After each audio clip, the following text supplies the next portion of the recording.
আসসালামু আলাইকুম ওয়া রাহমাতুল্লাহ। ইসলামী বিশ্ববিদ্যালয় কুষ্টিয়া, এই মাঙ্গারপদ বিশ্ববিদ্যালয়, এই জায়গার মানে ইসলামাবাদে আর সব কিছু আছে। এই বিশ্ববিদ্যালয়ে আমি দেখেছি মানে যতদিন ছাত্রলীগের পোলাপান ওখানে পরীক্ষা দিতে গেছে ততদিন এই জায়গার এই টুপি পরা হালারপতেরা এরা তো ইসলাম সম্পর্কে কিছু জানে না, শুধু টুপিটাই পরছে মনে হয়। এরা ওই ছাত্রছাত্রীদেরকে বেদম পিটিয়েছে। পিটানোর পরে মানে আজকে একটু আগেই দেখলাম যে এক ছাত্রলীগের নেতা নাকি পরীক্ষা দিতে গিয়েছিল ইসলামী বিশ্ববিদ্যালয়ে, তাকে পিটিয়ে দেখলাম গাড়িতে তুলে দিচ্ছে, মাথায় টুপি, ওরে বাস দেড়শো শুট। আর আমার একটা প্রশ্ন হলো, ওরা যদি মানে ছাত্রলীগের নেতাকর্মীরা যদি সত্যিই চরম খারাপ হয়ে থাকে তাহলে তোরা বিশ্ববিদ্যালয়ে পড়লি কেমনে? আমার প্রশ্ন, ফার্স্ট কোশ্চেন। সেকেন্ড কোশ্চেন, যে তোদেরকে যদি ওখানে পড়ার সুযোগ না দিয়ে থাকে, হয়তো বা হলে থাকতে দেয়নি, কিন্তু তোরা তো নিয়মিত পরীক্ষা দিয়েছিস, ক্লাস করেছিস, সেক্ষেত্রে তো তোদের কোনো রেস্ট্রিকশন ছিল না, বা সেক্ষেত্রে তোদের কোনো বিপদে পড়তে হয়নি। তা আজকে যখন ছাত্রলীগের নেতা পরীক্ষা দিতে এসেছে, সে অ্যাজ এ এক্সামিনার হিসাবে পরীক্ষা দিতে এসেছে, সে তো ওই মানে তো রাজনীতি করতে আসে নাই। তার পরীক্ষা না দিতে দিয়ে তোরা যে পিটাচ্ছিস, তা তোরা নিজেদেরকে কি মনে করতেছিস যে ভাই, যে ক্ষমতার পট আর কখনো পরিবর্তন হবে না? তাহলে তো তোদের সাথে ছাত্রলীগ বা আওয়ামী লীগের আমি কোনো পার্থক্য দেখি না। ফার্স্ট প্রশ্ন। দ্বিতীয় কথা, কুমিল্লার বিশ্ববিদ্যালয়ের ঘটনা নিয়েও বলেছিলাম যে বিশ্ববিদ্যালয়ে যে টিচারগুলো এখন আছে, এই টিচারগুলোর কি আমাদের লুঙ্গি উঁচুকু দেখতে হবে যে এরা আসলে কি পুরুষ মানুষ না মহিলা মানুষ না হিজড়া মানুষ? এটা কি আমাদেরকে দেখতে হবে লুঙ্গি উঁচু করে? যে প্রতিষ্ঠান চালাইস বেটা, প্রতিষ্ঠানে তোর একটা ছাত্র পরীক্ষা দিতে আসছে।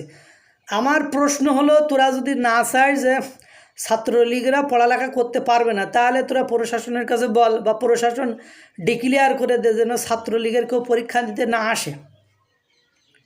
সেটা তো করতেছিস না। তো এভাবে করে কি বোঝাতে চাচ্ছিস? তোরা বলতে চাচ্ছিস ছাত্রলীগ নিষিদ্ধ সংগঠন, তারা সন্ত্রাসী সংগঠন, কিন্তু সন্ত্রাসকে ভালো করতে হলে নমনীয় হতে হয়। তোরা যেভাবে পিটাচ্ছিস, ক্যাম্পাস থেকে বের করে দিচ্ছিস, তো ওখান থেকে বের হয়ে গেল, ওরা তো মেরে ফেলিস নাই, বা ওরা পুলিশের দিলেও তো ওর নামে কোনো মামলা নেই, মামলা থাকলেও ওখানে আসতো না। এটা আমি মানে দৃঢ় বিশ্বাস রাখি যে মামলা থাকলে ও যদি ক্যাম্পাসে বড় ধরনের কোনো দুর্ঘটনা ঘটাতো তাহলে ও ক্যাম্পাসে আসতো না। এই সৎসাহর ছিল না। যেমন সাদ্দাম, ইনান, ফিনান, এরা যারা ছিল, এরা বলে ক্যাম্পাসে আসে না। তাহলে যে ক্যাম্পাসে আসছে সে বড় ধরনের কোনো অফেন্স মানে অন্যায় করেনি, তাই তো সে এসেছে। যে আচরণটা করলি, তাহলে ওর ক্যাম্পাস থেকে বের করে দিলি, ওর পড়ালেখা ছেড়ে দিল, তাহলে তো দুদিন পরে ও কনস্পিরেসি করবে কি করবে না? এটা নর্মাল সেন্স, এটা তো ওয়ান কাইন্ড অফ নর্মাল সেন্সে এটা বোঝা যায়। ও ষড়যন্ত্র করবে, ও গুপ্তহত্যা করবে, ও তোদেরকে লাশ ফেলবে, এটাই তো সিস্টেমের মধ্যে যায়। এটা এইটুকু বোধ যখন তোরা অন্যায় করতেছিস বুঝতে পারতেছিস না, বা তোদের পেছনে যারা আছে তারা ভাবতেছি যে আমরা যদি বিশ্ববিদ্যালয়ের ক্যাম্পাস দখল করে নিতে পারি তাহলে দেশ আমাদের হয়ে যাবে। সেই দিন খেয়ে গেছে, ওই দিন আর এখন নেই। আগে এই থিওরিতে চলতো।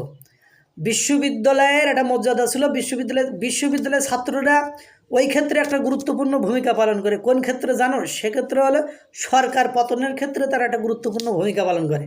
তাছাড়া তোমরা যেটা মনে করতেছো যে ক্যাম্পাসগুলো আমাদের দখল থাকলে আমরা দেশকে কিনে ফেলবো, দেশকে উদ্ধার করে ফেলবো, দেশের আমরা মালিক হয়ে যাব, এই সম্ভাবনা এখন আর নেই।